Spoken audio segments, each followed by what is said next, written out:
রাতভর প্রবল বৃষ্টিতে বীরভূমের বোলপুরের সতীপীঠ কঙ্কালীতলা ডুবল জলের তলায়। কোপাই নদীর জল বাড়ায় সতীপীঠ কঙ্কালীতলার ভেতরে ঢুকলো জল। ভেতরে প্রায় 1 হাঁটু জল জমেছে কঙ্কালীতলা সতীপীঠে। যদিও জল জমার কারণে বন্ধ হয়নি মাকে পুজো দেওয়ার কাজ। দূর দূরান্ত থেকে বহু পুণ্যার্থী আজও এসেছেন মা কঙ্কালীকে পুজো দিতে। পুণ্যার্থীরা জানাচ্ছেন, কোনোদিন এই ধরনের অবস্থা দেখিনি, মাকে প্রথমবার এইভাবে পুজো দিলাম।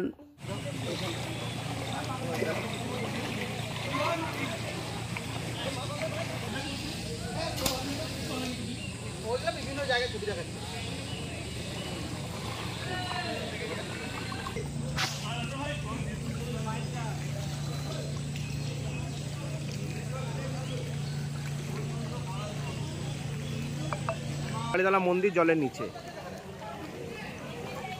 হ্যাঁ, এই তো ছবি করছি, ছবি জাস্ট ঢুকে গেছে, দিয়ে দিচ্ছি এখন।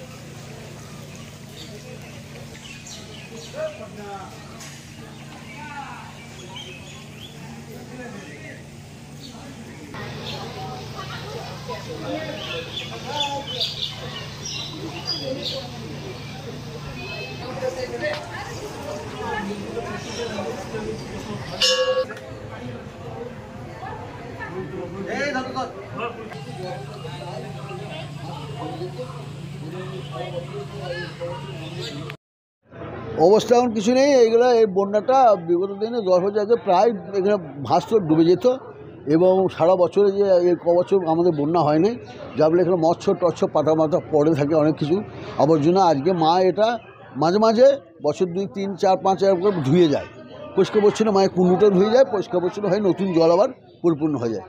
এখন ভক্তরা এই হাঁটু পর্যন্ত জল নিয়ে ওরা আনন্দ করে আসছে, মায়ের কাছে পুজো দিচ্ছে, এবং যাদের ইচ্ছা তারা মা ঠিক নিয়ে আসছে, আবার যে যাচ্ছে। খুব অসুবিধা কিছু নেই। এখন বৃষ্টি যদি বাড়ে তা একটু জল বাড়বে, তা অসুবিধা কোনো কিছু হয় না। আমাদের এর মধ্যেই পুজো হচ্ছে। হ্যাঁ, না গর্ভে জল ঢুকতে আমার দেরি আছে, গর্ভে জলও ঢোকে না, খুব কম ঢোকে, মানে এই ধারে পাশে ঢুকে, এখন ঢুকে না। এখন এই চলবে আমাদের পুজো। তবে আজকে বৃষ্টি হলে একটু বাড়তি যদি পারে, তাছাড়া আমাদের আশা করি ঢুকবে না। এখন বড় বড় বন্যার টাইমেও মানে এত ডুবেছিল, কিন্তু এত ঢুকে নেয় গর্বে দিয়ে। আপনার নাম? আমার নাম বাসুদেব ঠাকুর।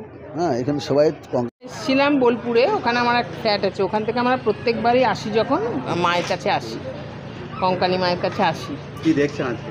আজকে দেখছি জলে পরিপূর্ণ একেবারে পুরো জায়গাটা, মানে যেন একটা পবিত্র জায়গায় ঢুকছি আমরা, যেন মানে পা স্পর্শ করে নিজেদের পবিত্র করে যেন ঢুকছি, এরকম একটা ফিলিংস এলো আর কি, অনুভূতি হলো। হ্যাঁ, পুজো চলছে, পুজো মায়ের চলছে। আমরা প্রত্যেকবারই আসি, মায়ের ওপর একটা মানে প্রচণ্ড টান এবং একটা অনুভূতি ফিল করি আর কি, সেই জন্য আমি আসি প্রত্যেকবারই। আজকে এত জল দেখলেন, কোথাও কি অসুবিধা হচ্ছে?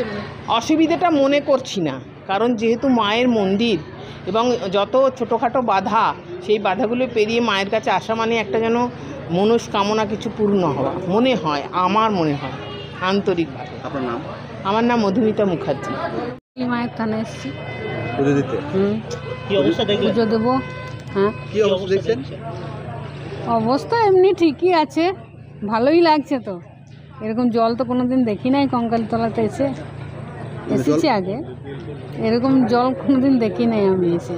পুজো চলছে এখন? হ্যাঁ, পুজো চলছে। আমার একজন আশার আছে, আসলেই দেবো পুজো। আপনার নাম? আমার নাম অনুরাধা মুখার্জি। আর কলকাতা বা বর্ধমান নয়, এবার এক ছাদের তলায় সমস্ত রোগের উন্নত মানের চিকিৎসা পরিষেবা পেয়ে যাবেন মল্লারপুরের বিএনএস আয়ুষ্মতি হাসপাতালে। বিএনএস আয়ুষ্মতি হাসপাতাল, বাহিনা মোড়, NH14, মল্লারপুর। বিএনএস আয়ুষ্মতি হাসপাতালে স্বাস্থ্যসাথী কার্ডের মাধ্যমে সমস্ত রোগের চিকিৎসা করা হয়ে থাকে। আমাদের এখানে রয়েছে উন্নত মানের যন্ত্রপাতির আধুনিক অপারেশন থিয়েটার, ICU, CCU ও উন্নত মানের ল্যাবরেটরি। বিএনএস আয়ুষ্মতি হাসপাতাল, মল্লারপুর। আমাদের এখানে জেনারেল মেডিসিন, স্ত্রী ও শিশু রোগ, অস্থিরোগ, কার্ডিওলজি সহ সমস্ত রোগের অভিজ্ঞ ও বিশেষজ্ঞ চিকিৎসক দ্বারা চিকিৎসা করা হয়। আমাদের এখানে কিডনির ডায়ালিসিসও করা হয়। আমাদের ঠিকানা বিএনএস আয়ুষ্মতি হাসপাতাল, মল্লারপুর, NH14, বাহিনা মোড়ের কাছে। যোগাযোগের নাম্বার 7890500905 এবং 7890300903।